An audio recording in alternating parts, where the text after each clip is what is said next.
You keep chasing change, but nothing sticks because your habits haven't.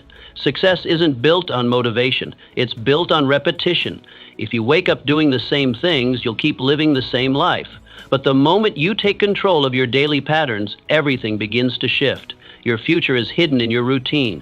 Shift your habits with intention, and you'll unlock a version of yourself you've never met before. In a few moments, I will teach you how changing small daily habits can completely transform your mindset, direction, and entire life.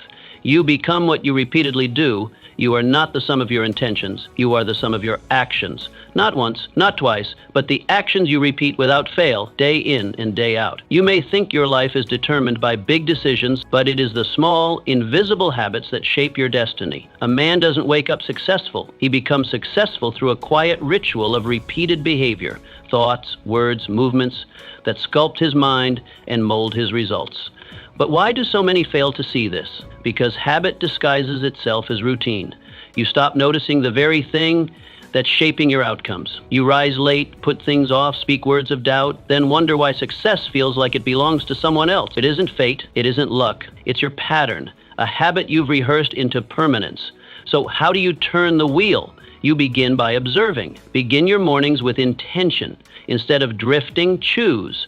Choose action over excuse. Choose focus over noise. Choose to build, to refine, to grow. Replace one small habit, just one. Do it every day, not once a week. Let it become your new default. Imagine this. You rise before the sun. You speak words of power, not complaint. You write down your goals, not once, but each day. How long before the world begins to bend in your favor? Not long. Because your habits write your story, even when you're not paying attention. So I ask you, what have you been rehearsing lately? Fear or faith? Delay or discipline? Because what you do consistently, you become permanently. Choose wisely. Small disciplines build great fortunes. Greatness is not built in a moment. It is carved, chiseled, refined in silence. A man becomes powerful, not by dreaming of power, but by repeating small acts of discipline so consistently that they become his nature. Discipline is not about punishment. It is the gatekeeper of liberty. It is what separates those who live on purpose from those who live by accident. You may wonder, why bother with the small things? Because the small things are the big things in disguise. The way you rise, the way you speak to yourself, the way you do your work, even when no one is watching. These habits decide the size of your results. Begin by mastering the first hour of your day, not when the day gets busy, but before it begins. Make your bed with precision. Read something that strengthens the mind. Train the body. Speak your goals aloud. These aren't chores. They are declarations. Each act says, I am in command. Imagine a man who keeps his word to himself, who never lets fatigue speak louder than purpose, who each morning does what others won't. Over time, who will succeed? The one who works in flashes, or the one who builds like a mason, brick by brick? Now ask yourself, what small discipline have you been avoiding? That's your next door to power. Walk through it. Thoughts become habits, and habits shape fate. You must understand that your thinking is not neutral, it is a forge. Every thought you repeat hardens into belief, and every belief, if unexamined, becomes habit. Most men never rise because they never change the way they think. They hold on to doubts, fears, and tiny visions, and wonder why life offers them nothing more. But consider this, your mind is not meant to drift. It is meant to be driven. You can either fill it with thoughts that build you, or thoughts that bind you. The choice is always yours, yet few make it deliberately. You shift your destiny when you shift your dominant thoughts. Write them, speak them, think them, until they push out the poison of doubt. Say to yourself, I am capable, I am committed, I am becoming, not once, but constantly, until the voice of weakness fades and strength becomes natural. Imagine you're building a mansion. Would you lay bricks of fear and doubt? Or would you build with faith, vision, and courage? Your thoughts are the mortar of your future. Handle them with care. What have you been thinking when no one is looking? That's your true direction. Change it, and everything follows. Success is found in daily ritual, not occasional effort.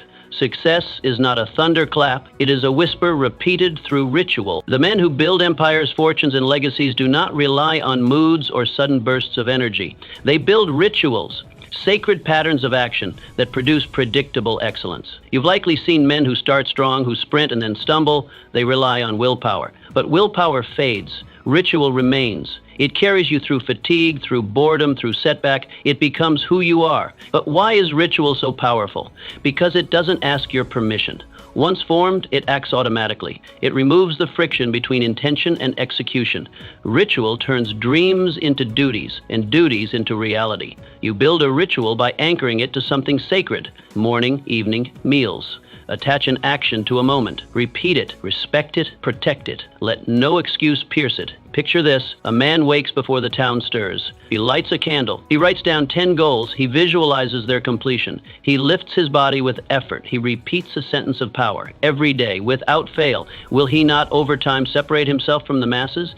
So what are you doing each day without fail? That's your ritual. Is it building you or breaking you? Purpose fuels habits that last. A man who truly knows why he wakes up each morning does not need motivation. He embodies it. He does not shrink before pain, failure, or fatigue, because his soul burns brighter than any obstacle. Purpose is not just a goal. It is the engine behind every action, the invisible fire that turns discipline from a burden into a form of worship. Without it, even the best habits wither. A man can force himself to run for a few days, rise early for a week, or grind for a month. But without purpose, he will eventually stop, because there is no reason to continue. Now look around you. Watch how people live. Most move mechanically, drifting from one habit to another, mimicking what they see online, copying routines they do not understand, chasing results they don't even want. They scroll through other people's lives, hoping something will click in theirs. They wake up without clarity, they work without direction, they chase pleasure because they lack something more permanent. They do not fail because they are weak, they fail because they are not anchored. They lack purpose. And purpose cannot be inherited. It is not something anyone can give you. No book can hand it to you. No mentor can define it for you. You must decide it. You must write it. You must look into your own soul and say, this is why I am here. And once you do, you must return to it daily, morning after morning, night after night, not as a reminder, but as a ritual. The man who lives this way becomes unshakable, because when your habits are tied to your purpose, they transform. They are no longer duties, they are devotions. You no longer force yourself to stay focused. Distraction begins to feel like disrespect to your own destiny. You no longer need tricks to wake up early. Your vision wakes you before the sun. You no longer wrestle with consistency. Your identity demands it. So how do you find this purpose? You stop the noise. You sit in stillness. You ask, what was I made to contribute? You experiment with action. You write down goals, not for approval, but for alignment. Then you watch. Which of them stirs your spirit?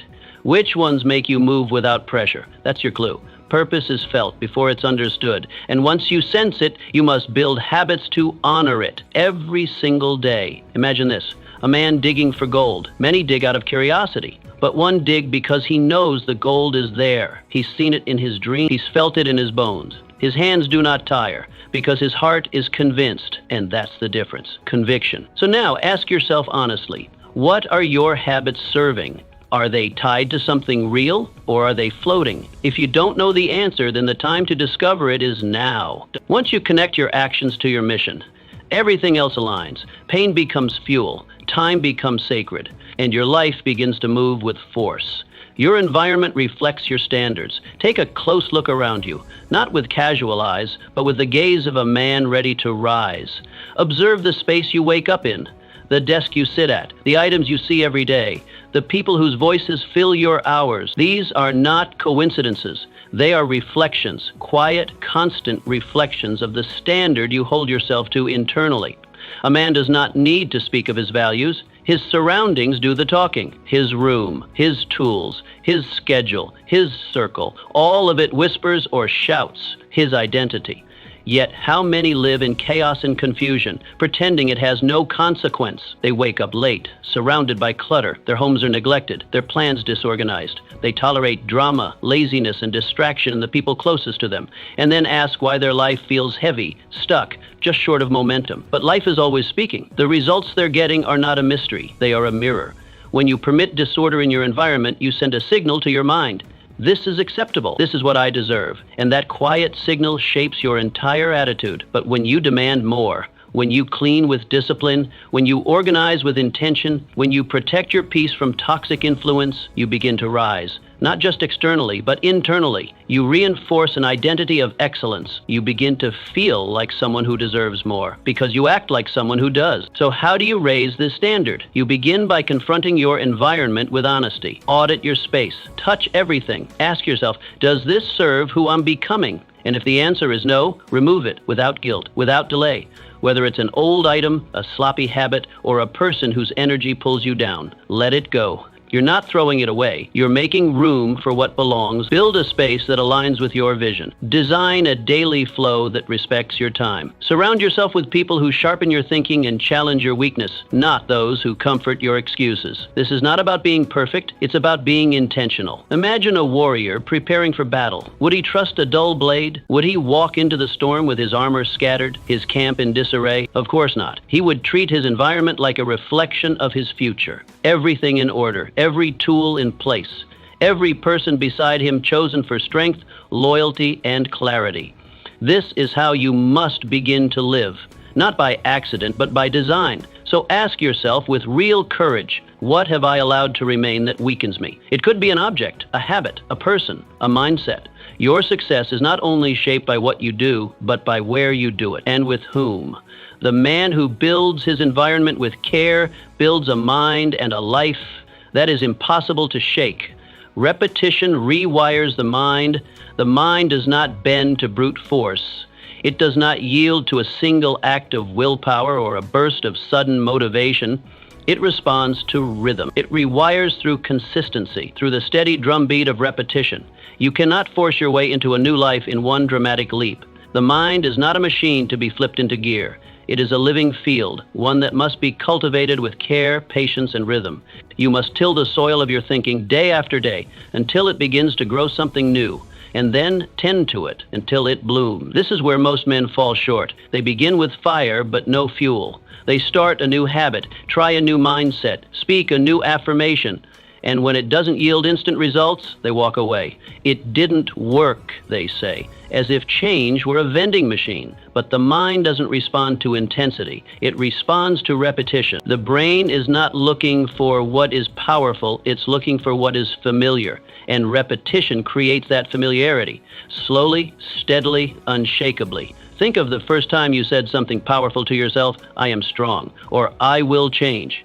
It felt foreign, false even. Your doubt argued, your old beliefs laughed, but that's not a sign of failure. It's a sign that your old programming is still in control. You don't defeat it by debating, you defeat it by outnumbering it. One truth repeated 1,000 times can drown out a lie you've believed for 20 years. It doesn't happen because you win the argument in your head. It happens because you rewrite the script. This is why your habits matter, not because of their intensity, but because of their rhythm. Wake up at the same time every day, not because it's hard, but because it's anchoring. Review your goals each morning, not because you forgot them, but because the repetition imprints them on your soul. Speak your affirmations, not as magic words, but as reminders to your brain of who you are becoming. Visualize the life you want, not to escape reality, but to program it into your nervous system as familiar. The goal is to get to a place where these truths feel so natural, so normal, that you cannot imagine life without them. Imagine a river carving its way through rock. It does not rush. It does not explode. It cuts through stone not by power, but by consistency. That is what you must become. Steady, daily, unwavering, not dramatic, but devoted. You win, not by force, but by rhythm. The rhythm of a man who has chosen what he wants to believe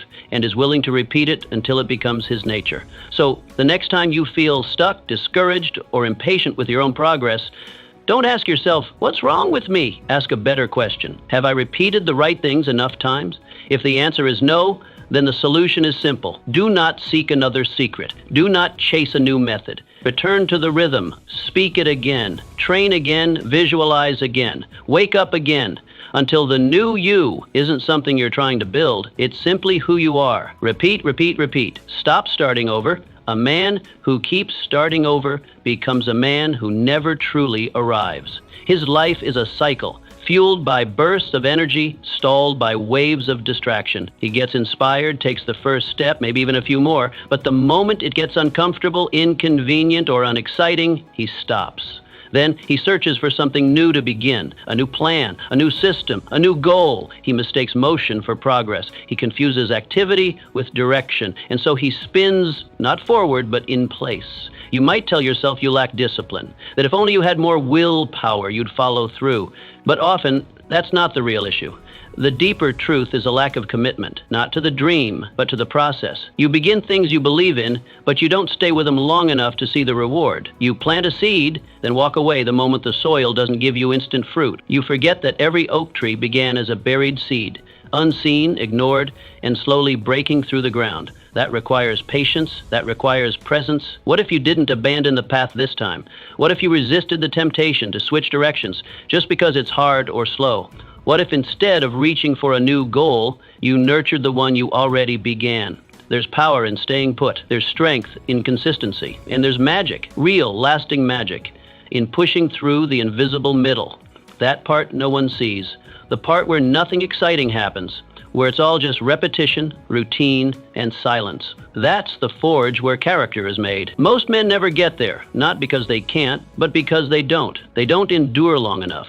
They don't let the process shape them. They think success is found in the spark, but it's built in the grind, in the quiet, uneventful, often thankless hours of persistence. The man who becomes great isn't always the most talented. He's often just the most committed. So how do you stop quitting? You close the door on the idea of quitting altogether. You stop treating your habits like hobbies. You stop showing up only when it feels good. You make it a vow, a sacred promise to yourself. You do it when you're tired, when it's boring, when no one claps. You do it not for the reward, but because it is who you are now. Because your identity is no longer tied to starting, it's tied to finishing. Picture a bridge, strong at one end but never completed. It stretches out beautifully, then stops mid-air, useless. That's how many men's lives look. Grand beginnings, flashy starts, but no destination reached. What does your bridge look like? Are you the man who lays every stone day after day, rain or shine, until the other side is crossed? Or are you just building in circles? Next time you feel the pull to chase something new, pause. Ask yourself, did I finish what I started? Or am I running from the hard part again? The middle is meant to test you. It's meant to separate the dreamers from the builders, the tourists from the travelers. You can start 100 things and still remain in the same place. Or you can finish just one and cross over into a life you've never known. Don't start over. Stay. Lay the next stone. The other side is waiting. Emotion follows motion. You've been taught that emotion must come first, that you must feel inspired before you act, feel motivated before you begin, feel ready before you commit. But that's a lie, a dangerous one, because emotion does not lead, it follows. It is not the driver of your life. It is the passenger. And if you wait for it to steer you, you'll sit idle while your dreams rot in the garage. The fastest way to change how you feel is to change what you do. Movement reshapes mindset. Action creates energy, not the other way around. You think the men who built empires, led nations, survived wars, and wrote masterpieces felt ready every morning? No, they moved anyway. They laced their boots, picked up the pen, gripped the sword, before their minds gave them permission. And it's in that gap between resistance and action where true power is born. The man who waits to feel right before doing what is right will never lead a powerful life. He'll become a slave to his own mood.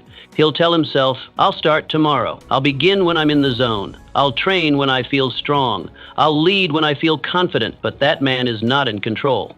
His emotions are the puppeteer, and he'll spend his life wondering why nothing ever takes root. Meanwhile, the man of discipline understands a different law. He knows that mood is a servant, never a master. He does not check in with his feelings before he moves. He moves, and his feelings adjust accordingly. This is the difference between those who rise and those who remain stuck. Greatness is never owned by the emotional. It is earned by the committed. So how do you use this? You build rituals that operate outside of your emotion. You design mornings, routines, decisions that are pre-committed. No thinking, no hesitating, just doing. You get out of bed before your mind offers excuses. You go for that walk before your brain begins to list reasons not to. You start writing before the perfect idea arrives. You start building while your confidence is still catching up, because motion is the antidote to doubt. Every time you act without needing permission from your emotions, you prove to yourself who is in charge. Think of a fire. You want warmth, comfort, light, but you just sit there waiting to feel heat. You look at the wood. You dream about the blaze. You imagine how good it'll feel, but you never strike the match. You never crouch down and ignite the spark. And so you stay cold, miserable, full of potential and empty of progress. Why? Because you waited for the feeling before you made the move. But warmth comes after the flame, always. And it's not just fire. It's fitness, it's focus, it's faith. It's the book you haven't written, the business you haven't started, the apology you haven't made, the weight you haven't lost, the habit you haven't kept, the life you haven't lived. Not because you can't, but because you're still waiting to feel like doing it. But life doesn't reward the hesitant. It rewards the man who acts anyway, the man who moves forward in the fog, the man who takes the next step before clarity, before certainty, before comfort. You don't wait for momentum. You create it. You don't beg your emotions to obey. You train them to follow. And once they learn that you act no matter what, they begin to align. The mood shifts. The inspiration comes. Not at the start, but after. So now, ask yourself honestly, what have you delayed because you didn't feel ready? What project, habit, or responsibility are you waiting to feel right for? Stop waiting. Get up, begin, do the thing, not because you're inspired, but because you said you would. Let your body lead and let your emotions follow. That is how you become powerful. That is how you take command. That is how you finally move. Motion is your medicine. Take the first dose. Your words sculpt your reality. You speak your world into being, whether you realize it or not. Every phrase you whisper when no one is listening, every muttered complaint under your breath, every quiet label you attach to yourself, these are the bricks. And with each one, you're building either a future of strength or a prison of limitation. Most men never see it happening. They speak without care, without thought, unaware that their tongue is crafting the boundaries of their life. A man says, "I'm not good with money," and wonders why he never gains wealth. He mutters, "I can't focus," and watches his attention weaken year after year. He jokes that he's lazy, undisciplined, unlucky, not the type to succeed. And though he laughs, his subconscious takes every word as law. What you repeat becomes a script. And what's rehearsed long enough eventually gets performed. You do not rise above the story you tell yourself, you grow into it. It's easy to blame circumstances, to say, "This is just how things are," or "I'm being honest." But honesty isn't just acknowledging what's real, it's choosing what to reinforce. And your words do more than describe your world. They design it. Words are not decoration, they are direction. They guide your energy, your decisions, your posture. The man who says, "I always figure it out," will behave differently than the man who says, "Things never go my way." One expects movement, the other expects resistance. Guess which one gets what he expects? The tragedy is that most men curse their own path without knowing it. They start their mornings complaining about how tired they are. They talk to friends about how stuck they feel. They narrate their lives with defeat, limitation, sarcasm, and passivity. Then they ask why motivation disappears, why nothing changes. But success cannot bloom in poisoned soil. You cannot speak weakness all day and expect to walk in strength. You cannot rehearse failure and expect to perform victory. So how do you change? You begin by listening to yourself. Not casually, but carefully. Monitor the labels you use. Watch the tone you take when talking about your work, your body, your mind, your future. Do you speak as the man you're becoming or as the man you're trying to escape? It takes discipline to interrupt the habit, but it is necessary, because every sentence repeated becomes a belief. Every belief repeated becomes a habit, and every habit repeated becomes identity. Start simple. Replace self-deprecating jokes with declarations of growth. Stop calling yourself broke, lazy, not a morning person. Even if it feels fake, speak what you want to be true. Say, "I'm getting stronger." Say, "I'm focused." Say, "I'm building something great," not because it's already visible, but because your words are laying the blueprint. You are not reporting reality. You are creating it. Picture a sculptor standing before raw marble. The final form is not yet visible, but he holds the vision. With each chisel, he moves closer to it. Each strike is small but deliberate, and eventually the vision appears. Your words are those strikes. Your daily phrases, your quiet affirmations, your internal dialogue, these are the tools in your hand. You may not see the statue yet, but it is being formed with every sentence you speak. And here's the secret. The moments when you least believe the words are the moments they matter most. Anyone can speak power when life is easy, but when circumstances contradict your words, that's when they begin to reshape you. Say, "I am disciplined," when you're tempted to break. Say, I am capable when life feels low. This isn't delusion, it's design. Words are not reflections of the past, they are commands to the future. So now, ask yourself with brutal honesty, what have I been saying about myself lately? Not in front of others, but alone, in the mirror, in your mind. Is it building your strength or burying it? Are your words lifting you toward the man you were born to be, or chaining you to the one you're trying to leave behind? The mouth is not just for communication, it's for creation. Use it wisely, because the world you speak is the world you will walk into. Your evenings decide your mornings. What you do before you close your eyes holds the secret to how strong, clear, and focused you'll be when you open them. We are told success starts in the morning, with alarms, routines, cold showers, and early hustle. But this is only half the truth. The deeper truth, the one few acknowledge, is that a powerful morning starts the night before. The quality of your rest, the direction of your thoughts, the state of your soul before sleep, these shape not just your sleep, but your next self. You don't just wake up with strength, you prepare for it. You don't just stumble into clarity, you create it the night before. Yet most men waste their evenings. They collapse into bed not with peace, but with panic. Their minds race with guilt, regret, or the clutter of unfinished tasks. They drift into sleep the same way they drift through life, without guidance. And then they wake up confused, sluggish, and reactive, as if clarity and purpose should greet them like coffee on the table. But no fire rises from chaos. No clarity grows from mental noise. If you enter rest like a storm, don't expect to rise like a king. A wise man understands that the evening is not a break from his discipline. It is the final chapter of the day's command. He does not let go of his mind when the sun sets. He sharpens it. He does not stumble into sleep. He enters it with intention. His night is a ritual of review, realignment, and renewal. He prepares his inner world for restoration. He gives his mind permission to rest, not confusion to dwell in. So how does he do it? He takes inventory. He reflects on the day, not with harshness, but with honesty. He looks at what he did well, not just what he failed to do. He acknowledges his effort, his growth, and his movement, however small. Then he plans, he writes down tomorrow's aim, so his brain doesn't have to carry the weight of remembering it all night. He leaves no open loops. He gives his thoughts closure, and then he turns inward. He reads a few lines of wisdom, not headlines. He puts truth in his mind, not tension. He speaks a few words aloud, not to impress, but to program. I am strong, I am growing, I am ready. He says them not because he feels it, but because he chooses it. Because the words you fall asleep with are often the first ones your spirit listens to in the morning. What you whisper before you sleep becomes the rhythm of how you rise. Now imagine two men. Both go to bed at the same time. One lies in darkness, eyes open, replaying the day's arguments, failures, and stress.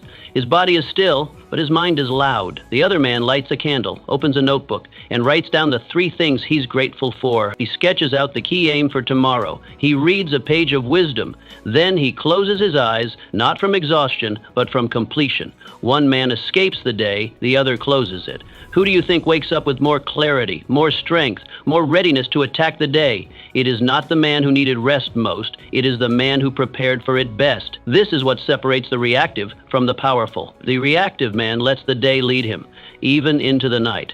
The powerful man guides the day, all the way to its end. He understands that while he cannot always control how his morning begins, emergencies, interruptions, chaos, he can always control how the previous day ends. And that small control, repeated night after night, becomes an edge few possess. So ask yourself tonight, before your head hits the pillow, did I guide my day to the end, or did I simply let it run until I ran out of energy? Did I close the chapter with clarity, or did I let it trail off into confusion? The answer will show in how you wake up, not just in body, but in spirit. Make your evenings a ritual of mastery, not neglect. Let your final act each day be a return to yourself, because every new chapter of your life begins with the night that came before it. Sleep not just to rest, but to rise stronger. Break the loop of excuses. Excuses are elegant lies. They wear the disguise of logic. They sound responsible, even wise. But make no mistake, they are chains. Every time you say, I'm too tired, I don't have time, or I'll do it tomorrow, you are tightening those chains. Slowly, subtly, you are binding yourself to a smaller life. Excuses don't announce themselves as weakness. They whisper softly, wrapped in reason, in comfort, in stories you've told yourself for years. But underneath all of it, there is one truth. Excuses are the language of the undisciplined. The tragedy is that most people don't even realize they're speaking that language. They believe they are being honest. They believe they're explaining, but they're not explaining. They're stalling. They think they are defending their limits, but they are defending their prison. The moment you begin to justify inaction, you begin to accept mediocrity, not as a temporary delay, but as a permanent identity. The real problem isn't that you lack time, talent, or energy. It's not even that you face more obstacles than others. The real problem is that you've believed your excuses. You've repeated them so often they've become facts in your mind. You don't question them anymore. You carry them around like badges. I'm just not a morning person. I've always struggled with discipline.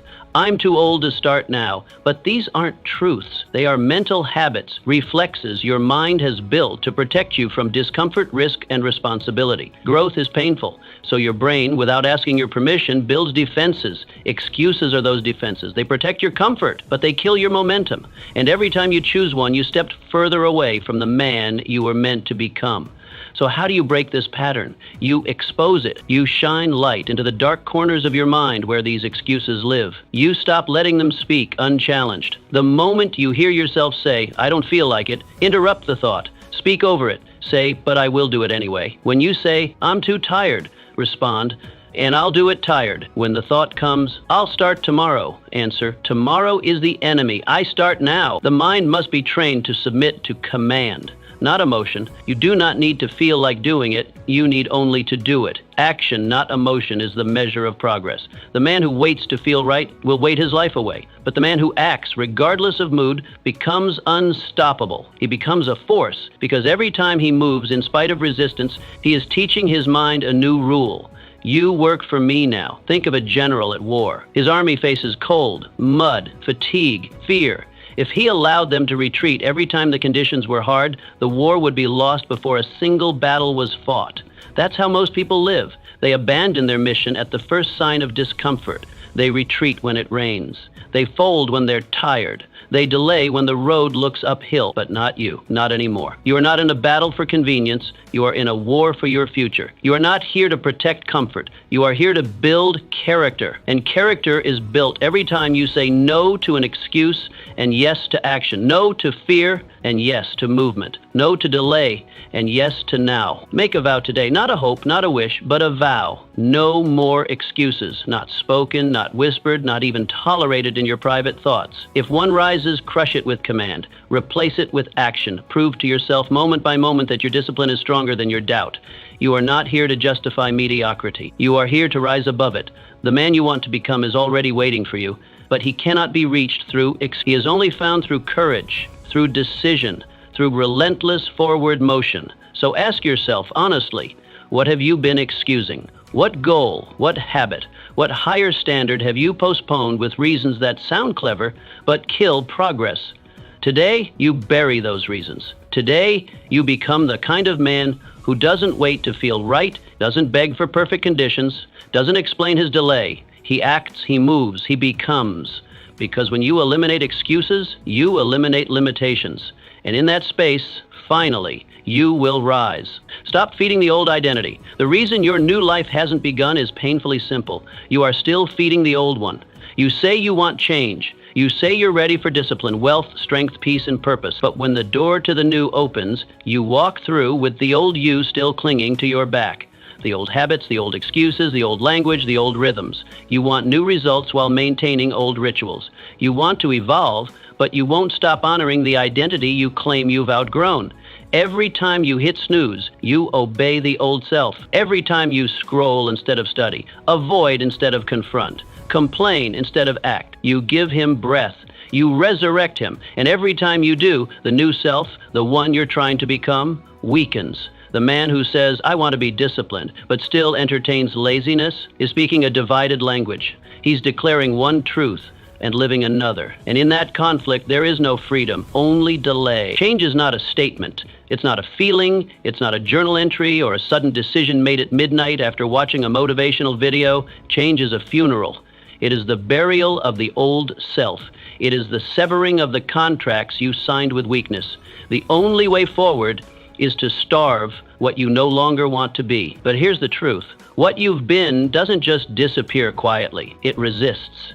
It pleads. The old identity is familiar, and familiarity feels like safety. The old you knows how to comfort you. He knows your fears. He speaks the language of excuses that once made sense. You've had a long day, he says. You can start tomorrow. One more time won't hurt. He whispers like a friend, but he is not one. He is the anchor tied around your ankle, wrapped in the voice of your own comfort. Comfort, that liar. It has one job, to keep you still. It doesn't care about your goals. It doesn't care about your destiny. It only wants your loyalty. And it will trade you peace for stagnation. It will tell you this isn't hurting you, while it slowly kills your future. It will keep you in circles, in cycles, in habits that feel harmless but are fatal to your growth. So how do you break free? You stop showing up for the past. You stop performing the old rituals. You stop giving time, energy, and attention to the version of you that failed. When the temptation comes to act like the man you used to be, you respond as the man you're becoming. You make decisions not based on where you've been, but based on where you're going. You stop moving like him. You stop speaking like him. You stop thinking like him. You act as if the new you already exists, because in action, identity is born. The mind will catch up to movement, and if you move like the disciplined man, the strong man, the wealthy man, the focused man, soon that is who you become. Picture this. You say you're building a new house. You tell everyone that your old one no longer serves you. You even put up a sign that says, "New life under construction," but every night you sneak back into the old place. You light the fire, you pay the rent, you sleep in the same bed, and repeat the same rituals, and you wonder why the new house still feels like a dream instead of a home. It's because you haven't left. You haven't cut the cord. Progress demands disloyalty to your past. You cannot hold on to the old while reaching for the new. One must die so the other can live. And death is not easy. It requires clarity. It requires saying, "That's not me anymore," and meaning it, not in thought, but in behavior. So ask yourself tonight, are you still feeding the version of you that failed? Are you still giving him meals in the form of procrastination, complaining, comfort, and inconsistency? Or are you starving him so the new one can thrive? Transformation begins the moment you refuse to entertain the old pattern. When you say, "He doesn't live here anymore." When you stop speaking in the tongue of defeat. When you walk past the old door without even knocking. The new you is not waiting for you to be ready. He's waiting for you to walk away from the version of yourself who keeps pretending to want change while secretly preserving the comfort of failure. Let the old self starve. Let him fade. Let the man you've always known you could be take the stage, not someday, but now. Focus is a habit, not a trait. Focus is not a gift. It is not some rare trait reserved for monks or masterminds. It is not in your DNA, not in your bloodline, and not granted by luck. It is trained. It is built in the furnace of choice, repetition, and refusal. And like all real training, it begins with elimination. Before you can sharpen your focus, you must cut away the noise that's dulling it. Most people don't live in chaos because they lack intelligence. They live in chaos because they've never learned how to clear the space around their attention. Their minds are overfed but under-disciplined. They start one task, then check a notification.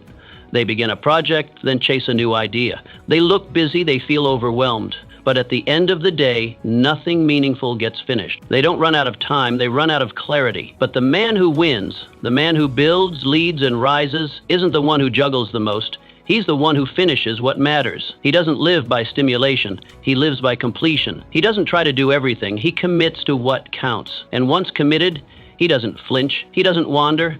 He doesn't escape when it gets difficult. He digs in. He protects his time and his attention like treasure because he understands one truth. Where your focus goes, your life follows. Focus isn't about force. It's about respect. Respect for your own potential.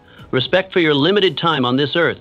When you treat your time like it's infinite, you waste it. When you treat your attention like it's a toy, the world plays with it. But when you begin to see focus as a discipline, a sacred discipline, you stop letting distractions control your life. So how do you build it? You create boundaries. Real ones, not just ideas, not just intentions. Walls. You carve out time for deep work and guard it like your life depends on it. Because in a way, it does. You remove distractions not with hope but with force. You shut the door. You tell your mind, this is where I'm needed, and here I stay. And when your attention tries to wander, you don't negotiate. You command it back, again and again and again, until it learns that you are the master, not the servant. Imagine a blacksmith forging a blade. He doesn't leave the fire every 5 minutes to check the wind. He doesn't pause his hammer to reply to every knock at the door. He stands firm. He watches the steel. He hammers with intensity, with rhythm, with full presence. That's how a blade is made. That's how focus is trained. You must treat your tasks with that same reverence. Don't just start them, finish them. Don't just work on them, work through them. Stay in the fire. When you feel the pull to check something else, to shift to another task, to take a quick break, recognize it for what it is, an escape disguised as productivity. Don't chase stimulation, chase completion, because that's what separates motion from progress. That's what builds momentum. Focus isn't a mood. It's not a feeling. It's a decision. And it's one you must remake every hour, every day, until it becomes who you are. You must become the man who finishes what he starts. Who doesn't break his own promises just because something else looks easier? The man who's trusted to lead, to build, to win is the man who has trained his focus into a blade that cuts through distraction. So take an honest look. What do your days look like? Are you finishing what you start, or letting your attention scatter like leaves in a storm?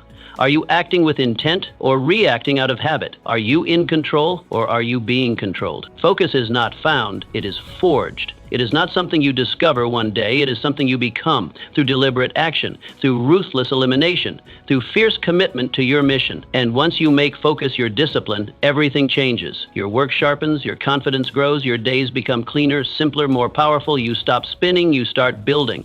So remember this. Distraction is weakness in disguise, and every time you indulge it, you choose to stay ordinary. But every time you resist it, every time you stay on the fire, you carve yourself into someone who cannot be moved. Make focus your discipline, and the world will begin to respect your work, because the world doesn't follow the scattered, it follows the steady. Be the one who stays. Consistency is the most respected currency. Anyone can be great for a day. Anyone can rise once, shine once, show the world a glimpse of their potential once. But the men who build legacies, who craft lives of meaning, who carry power in their presence, those men are not defined by their bursts of brilliance. They are defined by what they do repeatedly, especially when no one's watching. The spotlight may come and go, applause may fade, but the one who shows up day after day without excuse, that man becomes unstoppable. We live in a world addicted to drama, flashy beginnings, viral moments, instant wins. But real transformation isn't forged in explosions, it's built in quiet, ordinary days, stacked together with purpose. You don't earn power by showing up once. You earn it by showing up regardless. When you're tired, when it's boring, when the feeling is gone, and all that remains is the voice inside saying, do it anyway. That's consistency. That's strength. Consistency builds momentum, and momentum is everything. It's the invisible force that turns effort into rhythm. It rewires the mind. Every time you show up, you send a message to yourself. This is who I am now. It removes the internal debate. It silences the question, should I? Because it's already answered. You don't need to decide. You've already decided. You show up. But here's where most people fall into the trap. They confuse consistency with motivation. They wait for the perfect mood, the spark of inspiration, the emotional push to begin. They say, I just don't feel it today, and so they don't act. But consistency is not about feeling, it's about commitment. Motivation is a spark. It comes and goes. It's useful, but it's undependable. It's emotional weather, sometimes sunny, sometimes stormy, often unpredictable. But consistency, that's the flame that stays lit, even in the rain. The men who understand this shift their entire mindset. They stop treating discipline as something they need to feel into. They treat it as identity, not a choice, but a command, not a decision, but a standard. They don't need perfect conditions. They just need to begin. And how do you begin? You lower the threshold. You stop aiming for perfection. You aim for presence. You don't need to write 10 pages today. Write one. You don't need to crush a 2-hour workout. Train for 20 minutes. But whatever you do, don't skip. Never skip. Because skipping sends a message too. It says, my emotions are stronger than my commitment. It says, I act only when I feel like it, and once that becomes a habit, you will be a prisoner to your mood forever. Imagine a mason standing before an empty field. No one is watching. There are no cameras, no grand audience, just bricks, mortar, and his hands. He lays one brick, then the next, then another. Day after day he returns. Some days it rains, some days he's sore, some days he's tired, but he never skips. Slowly, quietly, a wall rises, and one day, without fanfare, a fortress stands. Meanwhile, others sprint for a week, build half a wall, then vanish. They come back later, tear it down, start again, and wonder why nothing stands firm. But the mason, he just kept laying bricks. That's consistency. Consistency is boring. It's unglamorous. It doesn't get likes. But it builds everything. It's the only way to create real mastery, and it's the only way to outlast the obstacles, the critics, and even your own excuses. Because in the end, talent fades, motivation fades, energy fades, but consistency, done right, outlasts everything. So the question isn't how talented are you or how inspired do you feel. The question is brutally simple. Did you show up today? Did you honor the work even in silence?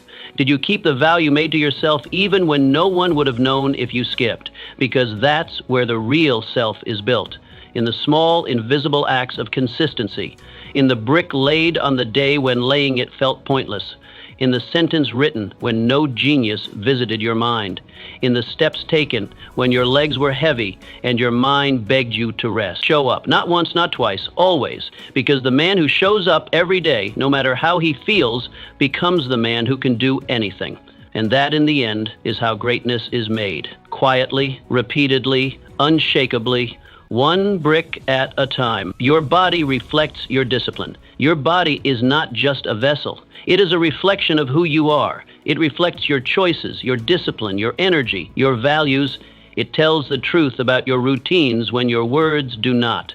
A man cannot expect to carry a sharp, focused, disciplined mind in a body that is constantly tired, neglected, and slow. A sluggish body breeds a sluggish will, and a tired frame cannot carry the weight of a powerful vision. You may try to separate your physical condition from your mental and spiritual strength, but the split is a lie. The body and mind are not rivals, they are allies. What you do to one always affects the other. Look closely at the lives of strong, focused men. Not just athletes, but leaders, builders, creators. Their mental resilience is reinforced by their physical readiness. When you train the body, you do far more than shape the external. Every push, every repetition, every bead of sweat does more than sculpt the muscle. It forges the man. Each time you resist the urge to quit, to sleep in, to skip the hard thing, you grow stronger in places no mirror can show. You build command over yourself. You prove that your will is stronger than your weakness. And that command doesn't end in the gym, it bleeds into every area of your life. You begin to approach work with more drive. You speak with more clarity. You sit straighter, breathe deeper, walk with greater presence. You stop tolerating laziness, not just in others, but in yourself. And in a world where most people have surrendered to comfort, your discipline becomes your edge. Yet still most postpone. They say, I'll begin when life settles down. I'm not really the athletic type. I just don't have time. But discipline doesn't come from having the right body. It comes from moving the one you have. It doesn't begin with biology. It begins with motion. Your body is moldable. Your energy is trainable. And your will, it is sharpened one rep, one walk, one breath at a time. You don't need to start with an intense routine. You don't need to prove anything to anyone. But you must begin, rise early. Before the world has a chance to ask for your energy, give it to yourself. Move your body, stretch it, challenge it, breathe deep. Feel your own strength, even if it's not yet where you want it to be. Because when the blood moves, the mind follows. You become clearer, more grounded, more alive. You remember that you're not just a thinker or a dreamer. You are a builder. And the first thing you build is yourself. Train, not to impress others, but to express who you are. You are not here to shrink, to hide, to become soft. You are here to carry a mission. And for that, you need a body that can carry weight. Not just physical weight, but the emotional, mental, spiritual weight that comes with responsibility, leadership, and legacy. Imagine a warrior preparing for battle, a man on horseback, about to ride into danger. Would he neglect his steed? Let it grow weak, slow, undisciplined? Of course not. He sharpens it, he trains it, he feeds it with care, and moves it with purpose. He does not see the horse as separate from the fight. It is the fight. It is what will carry him into the storm. Your body is that steed. Your future will demand everything from you. Will your body be ready to carry it? And this isn't about appearance. This isn't about having six-pack abs or running marathons. This is about respect. Respect for the machine that will carry your mind, your mission, and your legacy. Because once you start to honor your body, not worship it, but respect it, it changes how you operate. You stop eating like a man with no vision. You stop sleeping like a man who doesn't care. You stop dragging yourself through life like a worn-out engine, and you begin to live like a man who is ready. So ask yourself, when was the last time you truly honored your body? Not as decoration, but as a tool for greatness. When did you last challenge it, strengthen it, stretch it, move it like it was meant for more than sitting and scrolling and surviving? You don't need to be perfect, but you must be present. Show up in your own body, live inside it, breathe into it, train it, not because you're broken, but because you are becoming. Don't let your body become an afterthought. Don't let it grow dull while your dreams grow sharp. Because in the end, every vision you hold, every challenge you face, every success you build will be carried out through your body. Make it strong, make it steady, make it ready. Because discipline does not begin in the clouds. It begins in the flesh, and from there it flows into your future. Energy is managed, not found.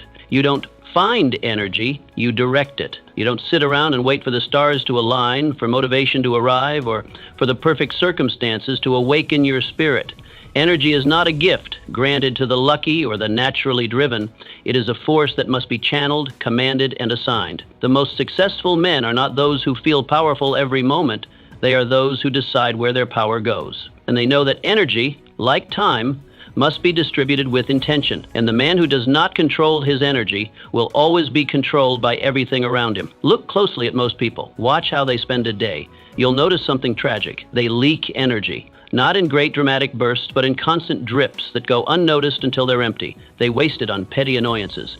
They spend it on decisions that don't matter. They argue about things that have no bearing on their vision. They respond to every distraction, engage in every notification, participate in every minor frustration as if it deserves their full presence. And by the time they return to what truly matters, if they return at all, they are already depleted. They've given their best to what never deserved it, and they try to build their future on the leftovers. This is how men arrive at their goals, already exhausted. It's not because the work is too hard. It's because they've handed away their energy to everything but the work. You don't run out of energy, you misplace it. And you will never reach greatness if your energy is scattered before it ever meets your mission. But imagine something different. Imagine what happens when you begin to guard your energy like treasure. When you rise in the morning and claim your day with authority. You say, this is where my energy goes today, no more, no less. You stop offering it to anything that doesn't serve your growth. Suddenly, fatigue no longer owns you. You don't stumble through your hours drained and confused. You don't live at the mercy of interruptions or moods, because now you're in command. And how do you take that command? You begin by eliminating what drains you. That means cutting out unnecessary decisions. What to wear, what to eat, when to begin. You simplify, you standardize, you automate what doesn't require creativity so your mind is free for what does. You remove the clutter, mental, physical, emotional, that eats away at your strength. You say no to chaos, and you say yes to clarity. You set a focus for each day, not 10, not 5, 1. One thing that deserves your full presence. You decide what deserves your energy, because not everything does. Not everyone gets a response. Not every irritation gets your reaction. And the more you move from intention, the less you move from impulse. This is not about being cold or distant. It's about building a mind and a life that reflects purpose. Because purpose is not just about having a goal. It's about having the power to protect the pursuit of that goal. And energy is the fuel for that pursuit. Picture a farmer. He has a handful of seeds, limited in number, valuable in purpose. If he gets careless and scatters them across rock and weeded soil, he might feel busy, he might feel productive, but at harvest, he will have little to show. His work was real, but his focus was wasted. But if he chooses rich soil, if he plants with precision, if he waters with consistency, his harvest multiplies. His reward grows. Your energy is no different. You only have so much, and if you give it to every irritation, every small distraction, every unworthy commitment, you are scattering it across rock. But if you assign it, guard it, and plant it where it can grow, your return becomes extraordinary. So pause for a moment. Reflect honestly. Where did your energy go yesterday? Did you give your best hours to your deepest purpose or to trivial demands? Did you pour your focus into your mission, or do you let the world pull it apart? And now ask, where will it go today? Not in theory, in action. Will you spend your morning in reactive patterns, or will you claim the first hours for yourself? Will you command your energy like a man who understands that his future depends on it? Your energy is your power, it is your currency, and the way you spend it will write the story of your life. Waste it and you will live tired. Focus it and you will live ready. Decide, assign, protect, and direct your energy like a man who knows it is limited and who chooses to use it where it matters most. Because you don't run out of power by working hard. You run out by living scattered. And the man who learns to master his energy will not just survive, he will rise. Every single day, rebuild your self-image through action. You will never rise above the picture you carry of yourself. That image, the silent, invisible portrait of who you think you are, shapes everything. Your decisions, your reactions, your habits. It determines how much effort you put in, how long you stay in the fight, how you handle success, and how you deal with setbacks. You may have goals that are enormous, plans that are brilliant, and talents that are rare. But if your inner image whispers, you're not the type, you will find a way to fail. Not because you wanted to, but because the subconscious mind always obeys what it believes to be true, even if that belief is false. This is the reason so many men sabotage themselves. They think they're just unlucky. They think they lack willpower or discipline. They think it's a problem of motivation. But often what's really happening is that their actions are being pulled back into alignment with an old image. You can only outperform your self-concept for so long before it pulls you back. The man who sees himself as weak will eventually prove himself right, even if he has a moment of strength.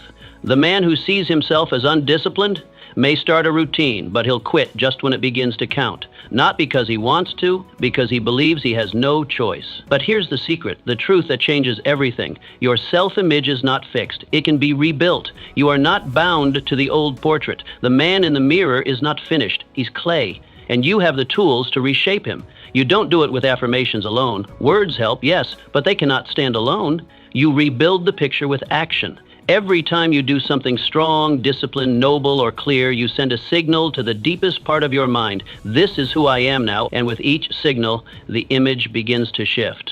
Slowly, subtly, but certainly. The lines begin to blur and reshape, and one day, you don't just act disciplined, you are disciplined. You don't just do what strong men do, you see yourself as one. So why do most people fail to change this image? Because they try to think their way out of an identity that was built through action. You can't overthink a pattern that was created by years of behavior. You can't lecture your way out of self-doubt. You must act first, then believe. The mind follows the body, not the other way around. You must move even when the inner voice says, you're not that kind of man, especially then. Act as if, not to pretend, but to become. Act as if you are already the man you aspire to become. Speak how he would speak. Move how he would move. Choose what he would show up. At first, it feels like a lie. It feels forced. Your old self-image resists, but if you keep going, if you keep doing, something changes. Your subconscious watches. And eventually it accepts the new data. The image evolves. And once the image changes, your behavior no longer feels like effort, it feels like truth. Start simple. You don't need a revolution, you need a moment, a promise kept. One small, specific, exact promise to yourself today. Maybe it's rising on time. Maybe it's training when you said you would. Maybe it's writing a single paragraph. It doesn't matter what it is. What matters is that you complete it, not for the result, but for the message it sends. I do what I say. And that message becomes a brick, another brick in the foundation of a new identity. And do it when it's hard. That's when the reconstruction really begins. When the old image screams, skip it, and you do it anyway. When the fatigue says not today, and you show up anyway. That's when the shift happens, not in comfort, but in contradiction. Every time you do what the older version of you would have avoided, you chip away at his control. You weaken his grip. You break his frame, and you begin to build a new one. Imagine a sculptor standing before a block of stone. From the outside, it looks solid, unshaped, unformed. But the sculptor sees more. He sees through the stone. He believes there's something greater beneath. And with each strike, each chip, each swing of the chisel, he declares, there is more here. He doesn't stop when it gets tough. He doesn't panic when the shape isn't yet clear. He keeps going, knowing that with enough pressure, the vision inside the stone will emerge. That is how you must approach your old self. He is the stone. You are the sculptor. Each action is a chisel. Every time you show up, every time you choose discipline, every time you say no to the old pattern and yes to the new one, you are shaping the man you were meant to become. And one day, that man appears. Not because you hoped for him, but because you built him. So stop waiting to feel like him. Act like him. Let the image follow the action. Let the belief follow the behavior. Start small. Start today. Now ask yourself, with clarity and courage, what does the man I want to become do daily? What are his rituals? How does he handle pressure? What does he do when no one's watching? What does he prioritize? Now go do that. Not someday, now. Because every action is a vote, and the man you become is the one you vote for most often. Make your vote count. The image will follow, and when it does, you will never be the same. Protect your mind like a fortress. Your mind is your kingdom. It is the seat of your power, the origin of every word you speak, every step you take, every life you shape, including your own. And like any kingdom, it must be guarded. What enters it stays. What stays builds. And what builds eventually rules. If you do not stand guard at the gate, the world will walk in unannounced. It will leave its dust, its poison, its confusion scattered across the halls of your mind. And soon, you'll wake up in a castle that no longer feels like home. Most men live unaware of this invasion. They wonder why they feel off, unmotivated, disoriented. Why they start the day with hope and end it with heaviness. Why their confidence fades without warning. But the answer is simple. They let anything in. They allow opinions, fears, doubts, and distractions to march into their kingdom unchecked. They confuse entertainment with nourishment. They absorb every joke, every headline, every mindless scroll, and then they wonder why their own thoughts feel foreign. Their mind becomes a noisy marketplace, open to all, owned by none. But the powerful man is different. He doesn't leave the gates wide open. He knows the value of his mind. He understands that it is not neutral ground. It is a battlefield. And if he is not the one standing guard, someone else will occupy the space. A powerful man does not let everything in. He selects. He questions. He reflects. His mind is not a dumping ground. It is a fortress. And why does this matter? Because every thought you entertain writes a line in your future. The mind does not know the difference between a joke and a judgment, between sarcasm and truth, between self-deprecation and self-destruction. It simply absorbs. And what it absorbs, it repeats. What it repeats, it begins to believe. And what it believes, it starts to build. You've seen it yourself. A man tells himself he's not smart enough, just a joke at first, a throwaway line in a conversation, but then he says it again, then again. Soon, it becomes a filter. He hesitates when he should speak. He withdraws when he should lead. And he doesn't even realize that the source of his hesitation isn't reality, it's the quiet repetition of an unguarded thought. This is how the mind works. It does not discriminate. It simply reflects what you feed it. And if you don't take control of the feeding, the world will do it for you. So how do you guard your mind? You become selective. You treat your thoughts with the same discernment a king would show to those requesting audience. You ask, who sent you? What do you want? Do you deserve to stay? You choose your conversations. You become aware of the words you allow to land. You stop participating in gossip, not just out of morality, but out of strategy. Because gossip weakens the mind. It trains you to focus on what does not matter. It steals energy from your purpose and trades it for petty analysis of others. You avoid trivial talk, small minds, and loud opinions with no wisdom behind them. You become ruthless in your input, not because you fear the world, but because you value your clarity. You read that which lifts you. You listen to that which sharpens you. You place your mind in front of teachers, thinkers, warriors, and sages, not clowns, cowards, and critics. And most importantly, you spend time in silence, not as escape, but as strategy. Silence is where the mind becomes visible. In silence, you learn the sound of your own thoughts. You hear the patterns. You recognize the invaders. You become aware of the beliefs you've never questioned, the ones shaping your life without your permission. The world is loud, and it's relentless. If you do not carve out moments of quiet, your mind will never be your own. You will live in reaction. But when you make time for silence, not once a year, not once a month, but daily, you begin to rule your own thoughts. You reclaim the throne. Picture a castle gate. A single soldier stands post, day and night. He inspects every traveler, asks every purpose, checks every name. No one passes unless the gatekeeper approves. That is how you must protect your thoughts, with vigilance, with strength, with unwavering standards. Nothing enters unless it serves you, unless it sharpens you, unless it belongs in the mind of the man you are becoming. So now I ask you, Who or what have you allowed to shape your thoughts this week? Who did you listen to? What did you absorb without filter? What beliefs did you adopt without question?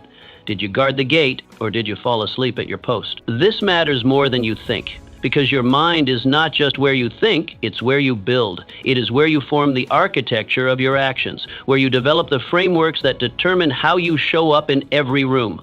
If your mind is sharp, your life becomes focused. If your mind is soft, your life becomes scattered. And no amount of hustle can fix a mind that has been hijacked. Your mind is your most powerful weapon, and the world knows it. That's why it fights for your attention. That's why it fills your feed with fear. That's why it bombards you with noise. Because a man whose mind is distracted is easy to control. But a man whose mind is guarded, he is dangerous, he is unpredictable, he is free. So build the fortress. Inspect the gates. Choose your inputs. And remember, what enters, stays. What stays, builds. And what builds, becomes you. Do not let the world write your script. Write it yourself, with clarity, with conviction, like a king guarding his kingdom. The future you want already exists. In the habits you refuse, you say you want more. More clarity, more discipline, more success. You say it with conviction, you say it with hunger, but the truth lives not in your words. It lives in your routine. And when your routine contradicts your desire becomes delusion. You speak of big dreams, but you act on small impulses. You talk about purpose, but your mornings begin with delay. You crave transformation, but refuse to give up comfort. And that, right there, is the quiet contradiction that's killing your progress. A man's future is not something he discovers one day like buried treasure. It's something he builds, brick by brick, day by day. He builds it through repetition, through structure, through discipline when it's dull, and through effort when it's inconvenient. He builds it not on the days when it's easy, but on the days when it isn't. The future isn't hiding from you. It's not buried in mystery. It's standing in plain sight, outlined in the habits you've either chosen or avoided. Yet most men stand still, hoping life will somehow bend to their desire. They wait for clarity before they move. They wait for discipline to feel easy. They wait for the right time to begin. But time is the lie. Time is the illusion. It whispers, you have more. You can change tomorrow. And so they keep living the same day, the same week, the same life, expecting one day to wake up in a different place. But nothing changes until the routine does. You don't rise to the level of your dreams, you fall to the level of your patterns. And if your patterns are ruled by comfort, by delay, by distraction, then your potential will always remain potential, unused, unfulfilled, unlived. You can't claim to want freedom while remaining loyal to your chains. You can't speak about greatness while protecting the habits that make you mediocre. So how do you break out? How do you step off the loop that keeps spinning you back into your old self? You begin by connecting your vision with your discipline. You stop chasing inspiration and start demanding obedience from yourself. You stop hoping your mind will cooperate and start commanding it. You craft a day so powerful, so intentional, so aligned that it can't be ignored. And you start not by rearranging your life, but by aligning your smallest habit with your highest aim. This is the mistake most men make. They wait for a grand plan, a dramatic shift. But transformation is not built on drama, it's built on repetition. On that one habit done daily that seems too small to matter, done poorly at first, done imperfectly, but done relentlessly, because each repetition is a vote, and the man you become is the one you vote for most often. Imagine a man who says he wants to cross the ocean. He speaks about the horizon. He describes the ships he'll build, the lands he'll see. He studies the currents. He dreams of the voyage. But each day he turns and walks deeper into the woods. He may be sincere, but he is sincerely moving in the wrong direction. His words do not align with his movement, and that, no matter how poetic it sounds, leads nowhere. Your goals demand more than hope. They demand new behavior. They require sacrifice. They call for trade-offs. You will have to let go of ease. You will have to say no to things that offer short-term comfort. You will have to be misunderstood, unrecognized, and uncelebrated for long stretches. Because greatness isn't loud. It is quiet. It is built when no one is watching. You have to decide that your highest aim is worth the discomfort of discipline, that your long-term identity matters more than your momentary impulses, that showing up matters more than being in the mood, that you are not here to wait. You are here to build. So ask yourself with brutal honesty, what habit, if practiced daily for 1 year, would change everything? You already know what it is. Maybe it's waking up early. Maybe it's writing. Maybe it's training. Whatever it is, it has already been whispering to you. Now ask the second question. Why haven't you begun? Don't answer with excuses. Don't speak of time or energy or readiness. Answer with truth. The real answer is this. You haven't begun because it's easier not to. Because the old you still has influence.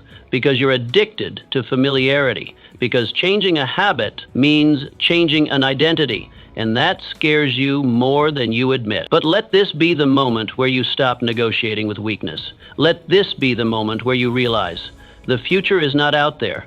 It is being built right now in the decisions you make today. Your life will not transform because of a grand idea. It will transform because you woke up and did the thing you didn't want to do, and then you did it again and again until one day it wasn't a task, it was a trait, not an act, but your identity. Your future is being drafted, not by your dreams, but by your discipline. And your discipline is decided not by what you say, but by what you repeat. So build the day, build the habit, and let that habit shape the man. Because every excuse is a nail in the coffin of your potential, and every act of discipline is a brick in the foundation of your future. Lay the brick today, then do it again tomorrow. And let your life rise, one aligned day at a time. Change your habits, change your life. This is where everything you've ever wanted begins. Not in a distant future, not in some elusive opportunity, and not with a stroke of luck. It begins with you, with the smallest things you do every single day. It begins with your habits.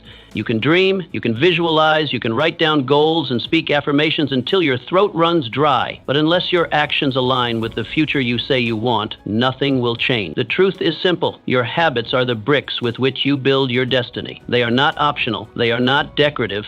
They are structural. And if your life feels weak, if it crumbles under pressure, it is because the foundation, your habits, were never truly built for the weight of the life you claim to desire. You are not controlled by fate. You are not bound by how you were raised or by the circumstances you were handed. You are shaped, moment by moment, by the patterns you repeat without even thinking. Wake up late, complain before creating, scroll before stretching, then don't be surprised when your days feel hollow, your energy low, and your purpose unclear, because that's what those habits earn you. But if you change even one of them, truly change it, you begin to move the needle of your life. A man doesn't become strong by lifting a mountain. He becomes strong by lifting small weights consistently. Discipline isn't built in a single moment of inspiration. It's formed in quiet repetition. And your life, it's not changed by a breakthrough. It's shaped by the things you repeat when no one is watching. Change doesn't arrive on its own. It doesn't care about your wishes. It doesn't respond to hope. Change must be commanded through decisions backed by action. This is the part no one wants to hear because it's not glamorous. It doesn't come with applause. It comes with early mornings, silent evenings, and daily commitments that feel boring, thankless, and small. But make no mistake, those small acts are what forge a new identity. And when your identity changes, so does your destiny. Because the world doesn't respond to what you want, it responds to who you are. If you think like a victim, you'll attract problems. If you act like a leader, you'll begin to command influence. If you discipline your mind, your results will eventually reflect that order. But it all begins with that critical question, who am I becoming with the habits I currently follow? Sit with that, not as a thought exercise, as a life-altering reflection. Because you cannot build a future you're not practicing for. It's impossible.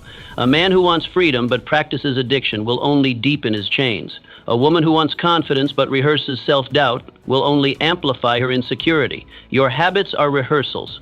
Rehearsals for the life you're training your mind and body to expect. So be honest. What are you rehearsing? You need no more information, no more motivation. What you need is commitment. You need to stop entertaining the fantasy of change without sacrifice.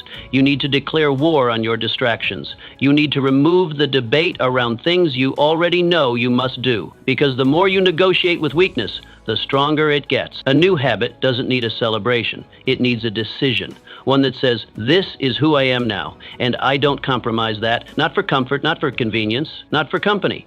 One step each morning, one choice aligned with your future, one routine that supports, not sabotages your mission. Over time, these small things add up. They become a force. Like a drop of water, over time they wear down what once seemed immovable. And suddenly, without fanfare, your life starts to change.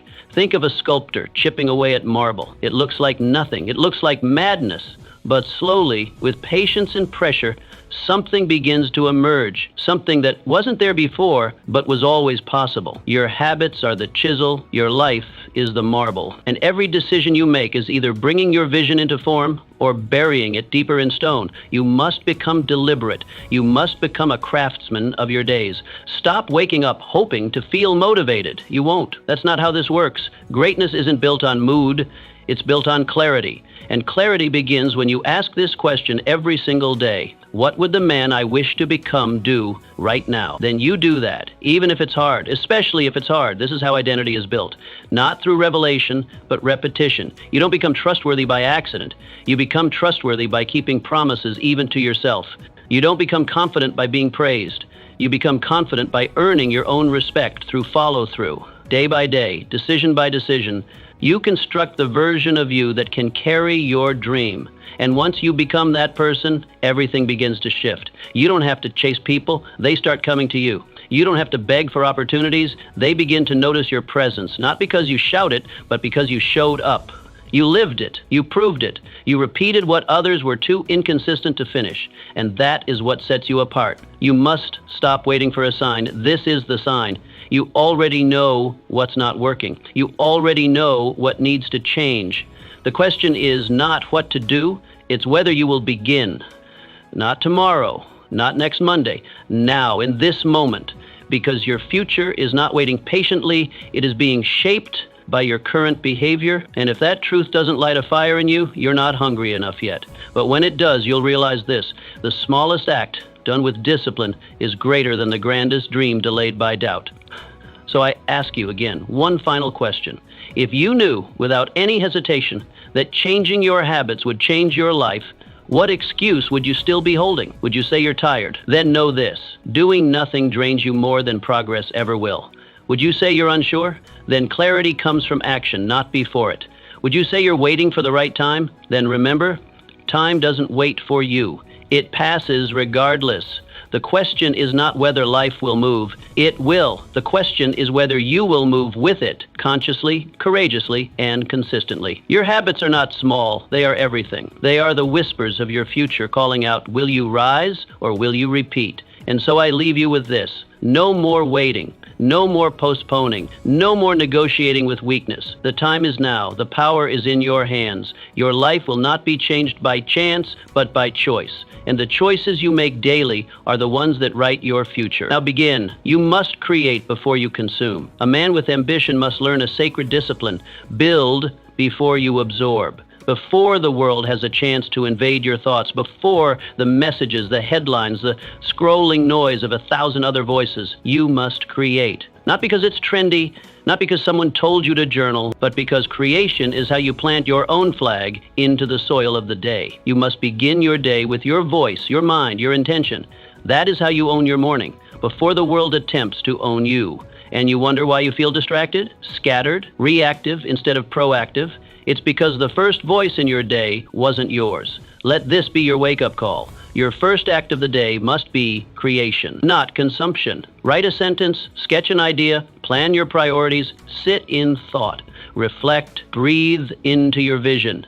It doesn't need to be perfect. It doesn't even need to be pretty, but it must be yours. When a man begins his day by consuming, he becomes a carrier, not a commander. He walks around with borrowed thoughts. He starts the race behind, trying to catch up. And no matter how much he does later, something always feels off. He's reactive. His edge is dulled. His clarity clouded. Why? Because he skipped the moment where his mind was still his own. Picture this: a king who wakes up and immediately invites every stranger into his throne room. Before dressing, before thinking, before setting his direction. By the time he wants to speak, there's too much noise to be heard. That's what most men do. They let the world in before they've even met themselves that day. But imagine the opposite. A man rises with the sun. No talking, no outside voices, just stillness. And then a spark. A note jotted down, a plan laid out, a thought formed into clarity, a decision made in silence. that man has declared something powerful. I lead my mind. It does not lead me. That's why the first 30 minutes are sacred. They are not for responding. They are not for absorbing. They are for initiating. You may meditate, you may journal, you may write your goals, you may build your business, or simply shape your thinking. But it must be creation first. Output before input. Think of a composer rising at dawn. No voices in the hallway, only fingers on keys, only him in the stillness. That's when music flows, because nothing else has filled the space. The room is empty of noise, and in that emptiness, truth enters. Or imagine a philosopher just before sunrise. He sits, not with books, but with his own questions. He reflects, he contemplates, he sharpens the tools of reason. Only later, after his mind is anchored, will he engage with the outside world. Because he knows your thoughts must be forged before they are tested. What about you? Have you been beginning your days as a creator or a consumer? Do you start with discipline, or do you surrender to the current of other people's urgencies? Most men are not weak because they lack ambition. They are weak because they've outsourced the beginning of their day. And when you lose the morning, you rarely regain your strength. You carry that passivity forward into your work, your interactions, your decisions. You're foggy, you're scattered, you're off, and you can't fix it halfway through the day. You have to own it from the beginning. So, how do you start this habit? You guard the first 30 minutes like a warrior at the gate. No messages, just you and your work. You train your mind to expect this time, to crave it. You wake up with purpose, not to check, but to create. And once you build this rhythm, you'll begin to feel the shift. Because something powerful happens when you begin the day with your own voice. You become centered, clear, composed. The world still speaks, but it no longer drowns you out. You hear it after you've already declared your direction. And that is how a man builds momentum. Not from speed, not from hustle, but from clarity, earned in solitude, through consistent creation. So I ask you again, and ask with seriousness, who begins your day? You? Or the world? If it's not you, you've already lost something you may not even recognize. But it's not too late to reclaim it. Start tomorrow. Rise early. Sit with yourself. Don't touch the noise. Create, think, plan, write, reflect, and notice what happens. Not just to your morning, but to your entire life. You'll walk differently, decide differently, lead differently.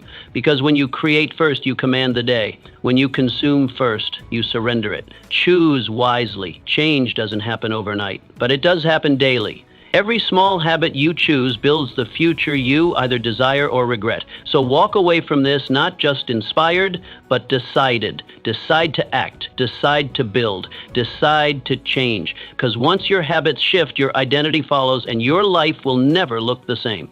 Start today. One habit, one decision, one step closer to the life you were meant to live.